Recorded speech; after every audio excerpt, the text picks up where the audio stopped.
Good morning and welcome back to our channel Gargi Sanjay travel story. আর আজকে আমরা আবার একটা নতুন ট্যুরে বেরিয়েছি। গত ভিডিওতে আমরা বলেছিলাম যে আমরা সিকিম যাব, জুলুক ইস্ট সিকিম। তো আমরা আজকে রওনা দিয়ে দিয়েছি আর এখন সকাল প্রায় 7:30 বাজে। আমরা এখন আছি গনপুর ফরেস্ট। এখান থেকে তারাপীঠ আর 15 কিলোমিটার 20 কিলোমিটার ডিস্টেন্স হবে। তো তার আগে আমরা দাঁড়িয়েছি আমাদের যে ক্যাম্পিং এর সমস্ত জিনিসপত্র রেডি করছি আমরা সকালে ব্রেকফাস্ট তৈরি করার জন্য।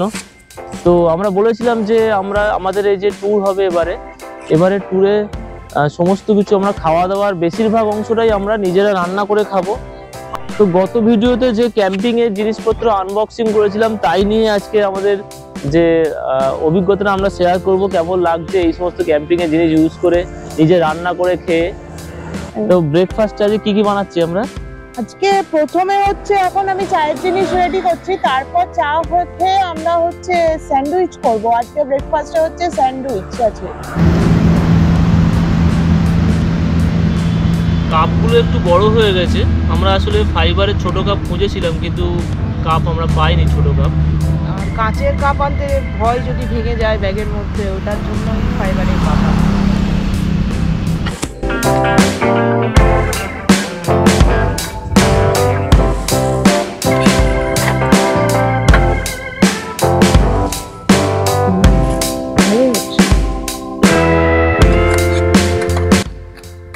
আমাদের আসানসোল থেকে শিলিগুড়ি পর্যন্ত আজকে যাব, শিলিগুড়িতে স্টে করবো আজকে দিন। তো কালকে আমরা গ্যাংটক যাব। আসানসোল থেকে শিলিগুড়ির ডিস্টেন্স মোটামুটি প্রায় 500 কিলোমিটার মতো। তো আমরা বেরিয়েছি সকাল 4:20 তখন। দেখা যাক কী হয়। প্ল্যানিং মাফিক সব কিছুই এখনও মোটামুটি হচ্ছে। আমরা একটা জায়গায় এসে চা খেলাম, এবার স্যান্ডউইচ তৈরি হচ্ছে। আর যদি সব ঠিকঠাক হয় ট্যুরটা, আশা করি তোমাদের সাথে একটা ওভারনাইট ক্যাম্পিং এর এক্সপিরিয়েন্সও আমরা শেয়ার করতে পারবো। মাঝে মাঝে একটা আওয়াজ হচ্ছে, রাস্তা দিয়ে গাড়ি যাচ্ছে, একদম পুরো রাস্তার ধারেই আমরা দাঁড়িয়েছি। ভালোই ভাজা হচ্ছে।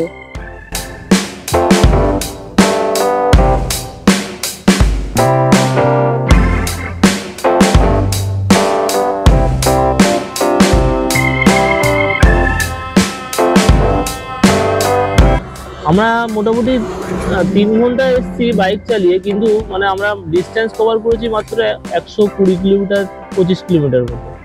সকালের দিকে মানে ভোরের দিকে ভেবেছিলাম যে হয়তো জ্যাম কম হবে, কিন্তু রাস্তায় এত ট্রাক আর তার সঙ্গে রাস্তা কিছু খারাপও আছে। আমরা আসানসোল থেকে রানীগঞ্জ হয়ে সিউড়ি হয়ে যাচ্ছি তারাপীঠের দিকে, সেখান থেকে মালদা এইভাবে যাব।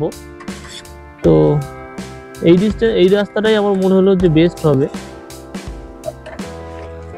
জেনারেলি আমাদের আসানসোল থেকে যারা যায় সবাই দার্জিলিং মোড় দিয়ে যায়, ও দার্জিলিং মোড়টাকে স্কিপ করলো।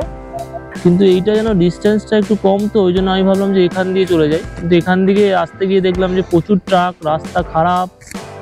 এখানে প্রচন্ড ট্রাক ছিল।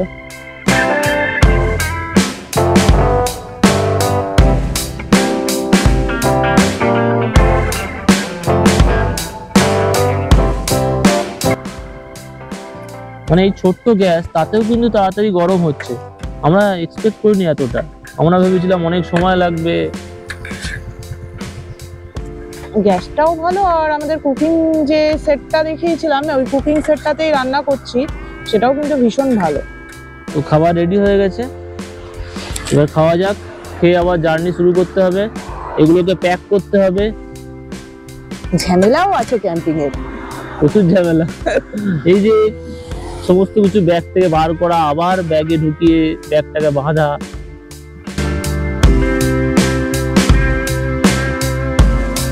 এখন সকাল 8:30 বাজে। আমাদের নেক্সট টার্গেট আরও 150-200 কিলোমিটার যাওয়ার পরে যদি সময় হয় তাহলে লাঞ্চ আমরা রান্না করব, আর না হলে হোটেলে খেয়ে নেব। এটা NH-14 যেটা মোরগ্রাম থেকে খড়গপুর কানেক্ট করছে, আর মোরগ্রামে গেলে আমরা NH-34 পাবো।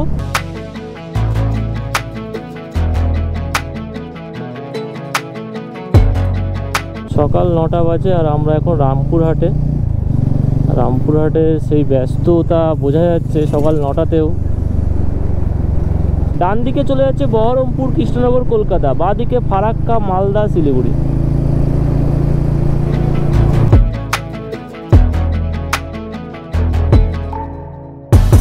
দুপুর 12টা আর আমরা ফারাক্কা ব্যারেজ ক্রস করছি।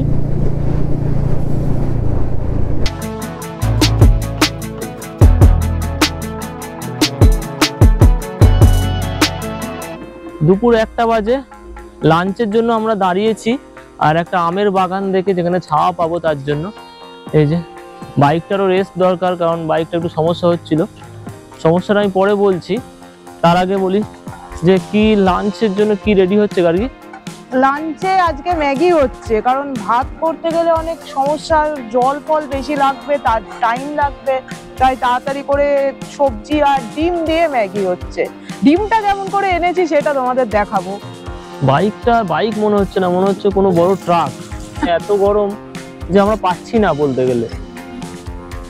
জল কিনছি, জল শেষ হয়ে যাচ্ছে। জল ক বোতল নেব একসঙ্গে, আর জল ছিল না বলে আমরা ভাবলাম যে ভাত করব, টাইমও লাগবে যেহেতু 1টা বাজে এখন, তাই জন্য আমরা ভাবলাম যে ম্যাগি করে খেয়ে নিই। এত গরম যে বাইকটাও আর যেতে চাইছে না। আমাদের সবজি ভাজা কমপ্লিট হয়ে গেছে, ক্যাপসিকাম আর পেঁয়াজ ভেজে নিয়েছি, এবার হচ্ছে ডিম ভাজবো। এই যে ডিম দেখা যাক ডিমগুলো আস্ত আছে কিনা। খুবই চাপ পড়েছে এর উপরে। সব ডিম গোটা আছে না, হ্যাঁ ভেঙেছে, একটা ভেঙেছে, ডিম ফেটেছে। কোথায়? এটা আমাদের কাজে লেগে যাবে, যদিও বেরোয়নি এখন, একটা ফেটে গেছে হালকা। ঠিক আছে, একটা করে ফাটতে ফাটতে আসুক, আমরা একটা করে খেতে খেতে। ক্র্যাক ধরেছে কিন্তু এটা থেকে একটু বেরোয়নি কিন্তু। হ্যাঁ, এটা কিন্তু বেশ ভালো ব্যাপার যে ক্র্যাক ধরলে ওই বক্সটায় রাখার জন্য ডিমটা বেরোচ্ছে না। ওয়াও, অনেকটাই ক্র্যাক ধরেছে কিন্তু ডিমটা বেরোয়নি।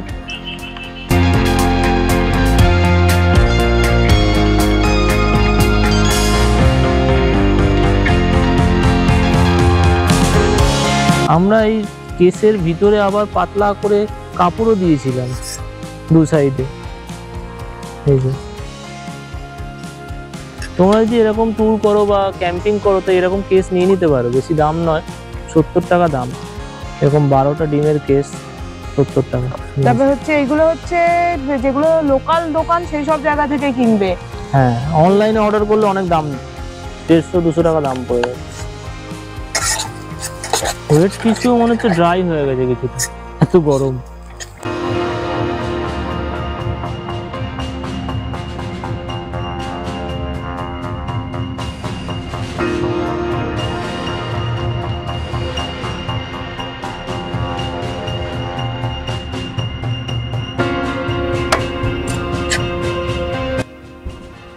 এর আগেও মাঝখানে আমরা দাঁড়িয়েছিলাম একটুখানি চা খাওয়ার জন্য, কিন্তু চাটা জমেনি ভালো। দুধ চা ছিল, কেমন একটা সেই গরুর দুধের একটা হালকা স্মেল ছিল ওর মধ্যে। আমি তো খেতেই পারলাম না, ওটাও খেয়েছে।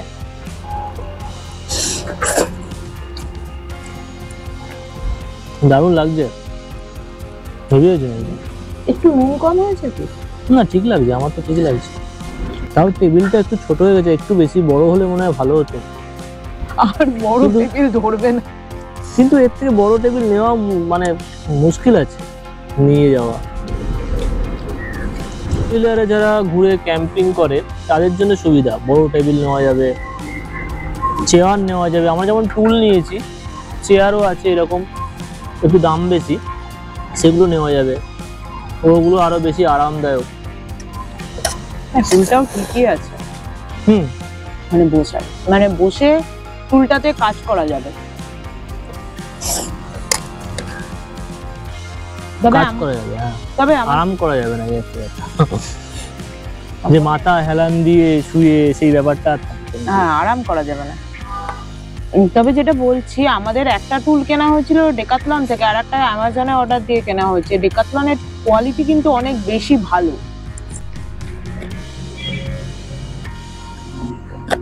তো খাওয়া দাওয়া কমপ্লিট, এবার আমরা গোছাতে শুরু করলাম, আবার বেরোতে হবে।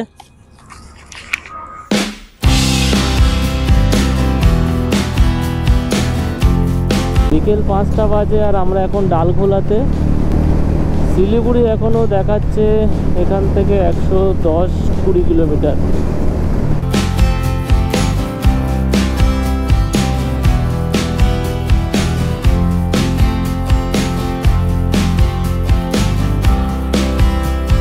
আমরা শিলিগুড়ি পৌঁছে গেছি। পৌঁছে নিউ জলপাইগুড়ি স্টেশনের কাছে আমরা হোটেল নিয়েছি। হোটেলের নাম বৈদ্যনাথ হোটেল। এই হোটেলের রুমগুলো এসি রুম হচ্ছে 1700 টাকা আর নন এসি রুম 1200 টাকা করে। আমরা এখনো যেহেতু গরম বেশি পড়েনি তাই নন এসি রুমই নিয়েছি। আজকে ব্লগটা আমরা এখানেই শেষ করব। কাল আমাদের প্ল্যান আছে গ্যাংটকের দিকে যাওয়ার। তোমাদের যদি ভালো লাগে আমাদের ব্লগটা লাইক করো, শেয়ার করো, আর যারা এখনো চ্যানেলটা সাবস্ক্রাইব করোনি তারা অবশ্যই সাবস্ক্রাইব করে দিও।